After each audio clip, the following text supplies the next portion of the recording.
அனைவருக்கும் வணக்கம். மேசராசிக்காரர்களுக்கு நான் ரெடிதான் வரவா, குருவுடன் இணைந்து வரவா என்று சொல்லக்கூடிய வகையில் ராசியின் அதிபதியான செவ்வாய் ஜென்ம ராசியை விட்டு விலகி 2ஆம் இடம் ஆகிய தனஸ்தானத்தில் குருவுடன் இணைகிறாருங்க. நீண்ட நாட்கள் எதிர்பார்த்த நல்ல நேரம் தற்போது நிச்சயம் மேசராசிக்காரர்களுக்கு வந்துள்ளது என்றே சொல்லலாம். அப்படி பார்க்கும்போது தனஸ்தானமாகிய 2இல் குருவுடன் இணையக்கூடிய ராசியின் அதிபதியின் அமைப்பு பல மடங்கு நன்மையை பெற்றுத்தரக்கூடிய ஒரு அமைப்பாக பார்க்கப்படுகிறது. எனவே ஜூலை 13 முதல் ஆகஸ்ட் 26 வரை தனஸ்தானம் வலுவாக மாறக்கூடிய இந்த வேளையில் இனி தாரை தப்பட்டை கிளிய போகிறது என்று சொல்லக்கூடிய வகையில் பல அதிரடியான நன்மை நிறைந்த விஷயங்களை மிக சிறப்பாக சந்திப்பதற்கான சூழல் நிச்சயமாக உண்டு. இதிலும் குறிப்பாக ராசியின் அதிபதியாகவும் 8ஆம் இடமான அஷ்டமஸ்தானத்தின் அதிபதியாகவும் இருக்கிறாருங்க செவ்வாய். அப்படிப்பட்டவர் ஆட்சி பலம் பெற்று ஜென்ம ராசியில் சஞ்சரித்தாலும் கூட சில நேரங்கள்ல ஒரு மந்தமான சூழ்நிலை நிலவுவதற்கான வாய்ப்பு மிக அதிகமாக இருக்கிறது. அது மட்டுமல்லாது இந்த வேளையில் ராகு விரயத்தில் இருக்கிறார், சனி லாபத்தில் வக்ரம் பெற்றிருக்கிறார், கேது 6ஆம் இடமாகிய ரூணரோக சத்ருஸ்தானத்திலும் செவ்வாய் பயிற்சி நடைபெறும் போது சுக்கிரன், புதன் மற்றும் சூரியன் போன்ற கிரகநிலைகள் சுகஸ்தானத்தில் இருக்கின்றன. ஆனால் அனைத்து கிரகநிலைகளுமே மிக விரைவில் பஞ்சமஸ்தானமாகிய 5ஆம் இடத்திற்கு மாறுகிறது. இப்படி மற்ற கிரகநிலைகளின் அமைப்பு இருந்தாலும் கூட முழு சுபகிரகமாக கருதக்கூடியவர் தான் குரு பகவான். குரு பகவானின் நட்பு கிரகமாக திகழ்கிறவர் செவ்வாய்ங்க. செவ்வாயும் குருவும் இணைந்து தனஸ்தானத்தை வலுப்படுத்துவது என்பது மேசராசிக்காரர்களுக்கு உச்சபட்ச வளர்ச்சியும் நன்மையும் நிறைந்து கொடுக்கக்கூடிய ஒரு அமைப்பாக நிச்சயமாக பார்க்கப்படுகிறது என்பதில் சந்தேகமே இல்லை. பொதுவாகவே ஒரு கிரகநிலை ஜென்ம ராசியிலோ அல்லது அஷ்டமத்திலோ அமர்ந்திருக்கும் போது பல்வேறு வகையான சிரமம் நிச்சயமாக ஏற்படும். அதிலும் குறிப்பாக தற்போது ஜென்ம ராசியை விட்டு ராசியின் அதிபதி விலகுவது மிக பெரிய அளவுல வரவேற்கத்தக்க ஒரு அமைப்பாக பார்க்கப்படுகிறது. ஏனென்றால் அவரது நட்பு கிரகமாக இருக்கக்கூடிய குருவுடன் இணைந்து சஞ்சரிக்க போகிறாருங்க.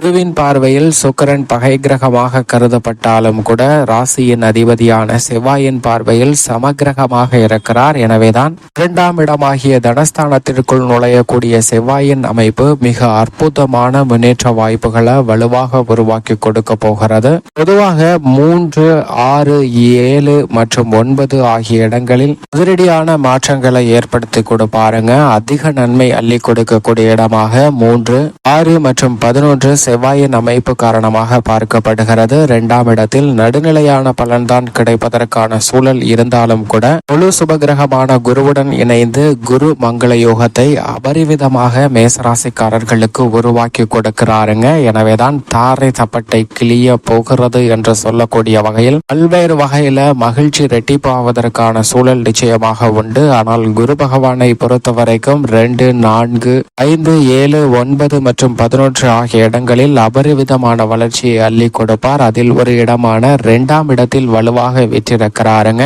அவருடன் ராசியின் அதிபதி இணைந்திருக்கக்கூடிய இந்த வேளையில் தொட்ட காரியங்கள் அனைத்திலும் நிச்சயம் வெற்றி கிட்டுவதற்கான சூழல் உண்டு. நீண்ட நாட்களாக எதிர்பார்த்து காத்து கொண்டிருக்கக்கூடிய ஒரு பொற்காலமாக அமைவதற்கான சூழல் மிகவும் வலுவாக இந்த தருணத்தில் உண்டு என்பதுதான் யதார்த்தமான உண்மையாக பார்க்கப்படுகிறது. செவ்வாயை பொறுத்த வரைக்கும் வீரத்தை விளைநிலமாக கொண்டவராக பார்க்கப்படுகிறாருங்க.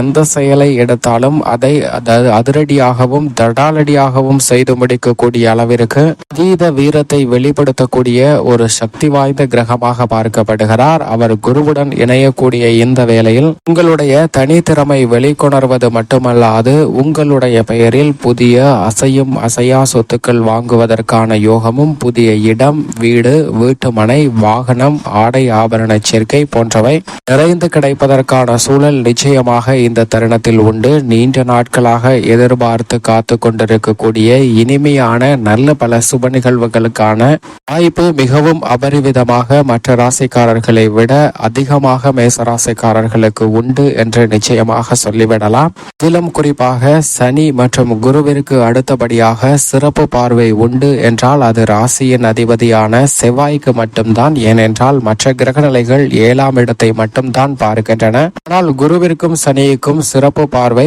உண்டு. நவ கிரகங்களிலே வலிமை வாய்ந்த கிரகங்களாக பார்க்கக்கூடிய அந்த 2 கிரகங்களுக்கு எப்படி சிறப்பு பார்வை உண்டோ அதே போன்று ராசியின் அதிபதியான செவ்வாய்க்கும் சிறப்பு பார்வை உண்டு. அவர் 4, 8, 7 ஆகிய பார்வைகளால் பார்க்கிறாருங்க. தற்போது 5, 8, 9 ஆகிய இடங்களை பார்க்கிறார். செவ்வாய் பூர்வ புண்ணிய ஸ்தானத்தை மிகவும் வலுவாக பார்ப்பதால் குடும்ப ரீதியான பூர்வீக சொத்துக்கள் ரீதியான பிரச்சனை, நீதிமன்ற வழக்குகள், கணவன் மனைவிக்கிடையே ஏற்பட்ட கருத்து வேறுபாடு போன்றவை நிச்சயமாக விலகக்கூடிய ஒரு தருணமாக பார்க்கப்படுகிறது.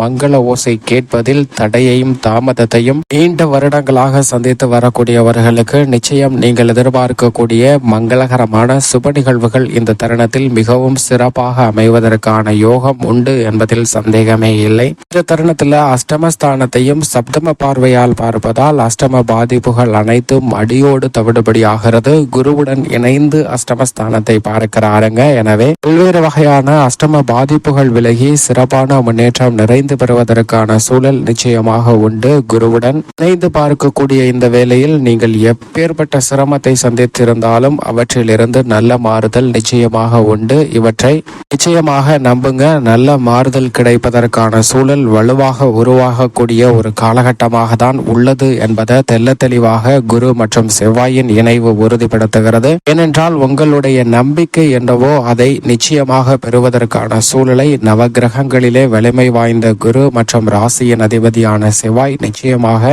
உங்களுக்கு வெற்றி வாய்ப்பாக மாற்றி கொடுக்கக்கூடிய சூழலை வலுவாக உருவாக்கி கொடுக்கின்றன. ஏனென்றால் செவ்வாய் 9ஆம் இடமான பாக்கியஸ்தானத்தை 8ஆம் பார்வையாக பார்க்கிறாருங்க. எனவே எந்த பணியை மேற்கொண்டாலும் அதில் காரிய வெற்றி உண்டு. இந்த தருணத்தில் வீண் விரய செலவுகள் அதிகரித்தாலும் கூட அந்த விரய செலவுகளுக்காக கடன் வாங்க வேண்டிய ஒரு சூழல் நிச்சயமாக ஏற்படாது. ஏனென்றால் செலவை விட வரவு உயர்வதற்கான யோகம் மிகவும் வலுவாக அபரிவிதமாக இந்த தருணத்தில் மேசராசிக்காரர்களுக்கு நிச்சயமாக கிடைக்கிறது என்பதில் சந்தேகமே இல்லை. ராசியின் அதிபதி தனஸ்தானத்தில் வலுவாக வீற்றிருப்பதால் குடும்பத்தில் உடன் பிறந்தவர்களுக்கிடையே ஒற்றுமை பிறக்கும். கணவன் மனைவிக்கிடையே சந்தித்து வந்த மன போராட்டம் விலகும். ஒற்றுமை பிறக்கக்கூடிய இனிமையான தருணமாக அமைய போகிறது. பல்வேறு வகையான குடும்ப ரீதியான சிக்கல்களாக இருக்கலாம், பொருளாதார ரீதியாக இருக்கலாம், அல்லது ஏதேனும் ஒரு காரணத்திற்காக பல தடையை சந்தித்திருக்கலாங்க. அந்த தடைகள் அனைத்தும் விலகி தற்போது நீண்ட நாட்களாக நீங்கள் எதிர்பார்க்கக்கூடிய நல்ல நேரம் கணிந்து வந்திருக்கக்கூடிய ஒரு தருணமாக தான் அமைகிறது. சரியாக பயன்படுத்திக் கொள்ளுங்கள். உத்தியோக ரீதியாக எந்த முயற்சியை வேண்டுமானாலும் மேற்கொள்ளலாங்க. புதிய வேலை வாய்ப்பு, வெளிநாட்டு வேலை வாய்ப்பு உள்ளிட்ட எந்த முயற்சியாக இருந்தாலும் நிச்சயமாக வெற்றி பெறுவதற்கான சூழல் வலுவாக உண்டு. அதிலும் குறிப்பாக வளைகுடா நாடுகளுக்காக வேலை வாய்ப்பிற்காக முயற்சி செய்யக்கூடிய மேசராசிக்காரர்களுக்கு நிச்சயம் வளைகுடா நாடுகளில் புதிய வேலை வாய்ப்பு நிறைந்து கிடைப்பதற்கான சூழல் வலுவாக கிடைக்கிறது. நீங்கள் எதிர்பார்த்தபடி உத்தியோக ரீதியான சலுகைகள் இந்த தருணத்தில் மிகவும் சிறப்பாக கிடைக்கும். சக பணியாளர்கள், மேலதிகாரிகள், நிர்வாகத்தின் போக்கும் சாதகமாக அமையக்கூடிய ஒரு தருணமாக பார்க்கப்படுகிறது. தற்காலிக பணியில் இருந்து நிரந்தர பணி கிடைப்பதற்கான நல்ல பல அதிர்ஷ்ட யோக வாய்ப்புகள் இந்த தருணத்தில் மேசராசிக்காரர்களுக்கு நிச்சயமாக நிறைந்து கிடைக்கிறது என்பதை ராசியின் அதிபதியான செவ்வாய், குரு தெல்ல தெளிவாக உறுதிப்படுத்துகின்றன. அது மட்டுமல்லாது உத்தியோகம் சார்ந்த படிச்சுமை என்பது நிச்சயமாக குறையும். பணியில் நீங்கள் எதிர்பார்க்கக்கூடிய நியாயமான சலுகைகள் நிச்சயமாக உங்களை தேடி வரக்கூடிய தருணமாக அமைய போகிறது. தொழில்துறை, வியாபாரத்துறையில் துணிந்து பல முடிவுகளை எடுக்கலாம். பெரிய அளவில் சிக்கலை சந்தித்து வந்த சூழ்நிலை அனைத்திலும் நல்ல மாறுதலை வலுவாக சந்திப்பதற்கான சூழல் நிச்சயமாக உண்டு. பல்வேறு காலகட்டங்கள்ல தேவையில்லாத அலைச்சலையும் வீண் விரய செலவுகளையும் சுமந்து வந்த உத்தியோகம், தொழில் ரீதியான பணிகளில் தற்போது மிக சிறந்த மாறுதலை தனி வக்ரம் பெற்றிருந்தாலும் குரு மற்றும் செவ்வாயின் அமைப்பு மிக வலுவாக முன்னேற்றம் நிறைந்தவையாக மாற்றி கொடுக்கிறது. நீங்கள் நினைத்தபடியே புதிய தொழில் துவங்குதல், மத்திய மாநில அரசின் சலுகை கிடைத்தல் போன்ற அனைத்துமே மிகவும் சிறப்பாக அமையக்கூடிய ஒரு அற்புதமான தருணமாக அமைகிறது என்பதில் சந்தேகமே இல்லை. கலைத்துறையின் நாயகனாக இருக்கக்கூடிய சுக்கிரன் இந்த தருணம் முழுவதுமே மிக சிறப்பாக வலம் வருகிறாருங்க. எனவே கலைத்துறையில் புதிய வாய்ப்புகள் அபரிவிதமாக கிடைக்கும். கலைத்துறையினருக்கு தங்களுடைய படைப்புகள்ல மிகப்பெரிய அளவுல வெற்றி வாய்ப்பு நிறைந்து கிடைப்பதோடு மக்கள் மத்தியில் செல்வாக்கு உயரக்கூடிய தருணமாகவும், அது மட்டுமல்லாது பண வரவு அதிகரிப்பதற்கான சூழல் நிச்சயமாக உண்டு. அரசியல் சார்ந்த பணிகளில் மக்களின் எண்ண ஓட்டங்களை அறிந்து உங்களுடைய செயல்பாடுகளை பல மடங்கு முன்னேற்றம் நிறைந்தவையாக மாற்றுவதால் மக்கள் மத்தியில் செல்வாக்கும், நீங்கள் எதிர்பார்த்த கட்சியில் நல்ல முன்னேற்றமும் வளர்ச்சியும் நிறைந்து கிடைப்பதற்கான சூழல் நிச்சயமாக உண்டு. எந்த முயற்சியை எடுத்தாலும் அரசியல் துறையில் வெற்றி நிச்சயமாக கிடைக்கும். மாணவ மாணவியரின் கல்வி சார்ந்த விஷயங்களில் வித்யாகரகரான புதன் உட்பட பெரும்பான்மையான கிரகநிலைகள் சாதகமாக வலம் வருவதால் இந்த தருணம் முழுவதே மாணவர்களின் கல்வியில் நல்ல முன்னேற்றம், நினைத்தபடி உயர்கல்வி போன்றவை அமைவதற்கான சாத்தியக்கூறுகள் உண்டு. பல்வேறு வகையான சிக்கல்கள் இருப்பது போல் தோன்றலாம், ஆனால் நீங்கள் நினைத்த விரும்பிய பாடப்பிரிவினை பயில்வதற்கான யோகம் நிச்சயம் இந்த ஆண்டில் மிகவும் வலுவாக கிடைக்கிறது. மாணவ மாணவியருக்கு விவசாயம் சார்ந்த பணிகளில் தனஸ்தானத்திற்கு வந்திருப்பதால் புதிய விவசாய நிலம், பண்ணை நிலம் மற்றும் விவசாயம் சார்ந்த புதிய நவீன இயந்திரங்கள் வாங்குவதற்கான யோகமும் மிகவும் வலுவாக கிடைக்கக்கூடிய ஒரு அற்புதமான தருணமாக நிச்சயமாக மேசராசிக்காரர்களுக்கு அமைகிறது என்பதை ராசியின் அதிபதியான செவ்வாய் தெள்ள தெளிவாக உறுதிப்படுத்துகிறாருங்க. பெண்மணிகளின் நலனுக்கு பொறுப்பேற்ற குரு தனஸ்தானத்திலும் சுக்கிரன் சுகஸ்தானத்திலும் நிலை கொண்டிருக்கிறார். சுக்கிரன் பஞ்சமஸ்தானத்திற்கு மாறினாலும் மிகுந்த நன்மை நிறைந்து கொடுக்கக்கூடிய ஒரு அமைப்பாக பார்க்கப்படுகிறது. எனவே மேசராசிக்கார பெண்மணிகளை பொறுத்தவரைக்கும் குரு சுக்கிரன் மட்டுமல்ல, செவ்வாய் சனி உட்பட பெரும்பான்மையான கிரகநிலைகள் பெண்மணிகளின் நலனை பேணி காக்கக்கூடிய வகையில் சஞ்சரிப்பதால் பெண்மணிகள் நினைக்கக்கூடிய சுப காரியங்கள் மிக பெரிய அளவில் கைகூடக்கூடிய யோகம் உண்டு. இனி தாரை தப்பட்டை கிளிய போகிறது என்று சொல்லக்கூடிய வகையில் பெண்மணிகள் திட்டமிடக்கூடிய சுப நிகழ்வுகளில் மிக பெரிய அளவிலான வெற்றி வாய்ப்பு நிச்சயமாக உண்டு. பல்வேறு வகையான தடைகள் விலகும். நினைத்ததை விட ரெட்டிப்பு வளர்ச்சியும் முன்னேற்றமும் பெண்மணிகளுக்கு இல்லத்திலும் தொழில் மற்றும் உத்தியோகம் சார்ந்த பணிகளிலும் மிக சிறப்பாக அமைவதற்கான சூழல் நிச்சயமாக உண்டு. இந்த தருணத்தில் பெரும்பான்மையான கிரகநிலைகள் சாதகமாக வலம் வருவதால் காதல், திருமணம் உள்ளிட்ட நல்ல வரன் கிடைத்து திருமண பாக்கியம் நிறைந்து பெறுவதற்கான யோகமும், புத்திர பாக்கியம் நிச்சயம் கிடைப்பதற்கான வாய்ப்பும் வலுவாக இருக்கக்கூடிய ஒரு தருணமாக அமைந்துள்ளது என்பதை ராசியின் அதிபதியான செவ்வாய் நான் ரெடிதான் வரவா, குருவுடன் வரவா என்று உறுதிப்படுத்துகிறாருங்க.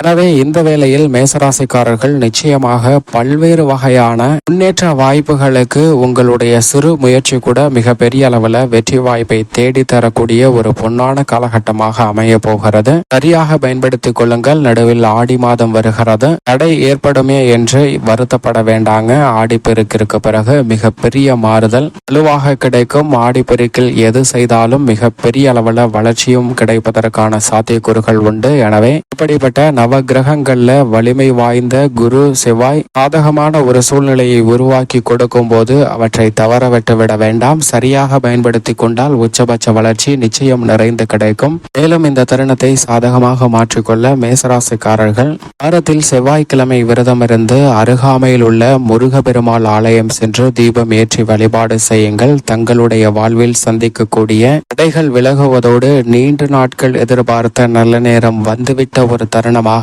நிச்சயம் அமையும். பல காரியங்கள்ல வெற்றியும் பொருளாதார ரீதியான முன்னேற்றமும் சிறப்பான சுப நிகழ்வுகளும் கைகூடுவதால் மகிழ்ச்சி இரட்டிப்பாகக்கூடிய யோகம் நிறைந்திருக்கக்கூடிய தருணமாக நிச்சயமாக அமையும் மேசராசிக்காரர்களுக்கு.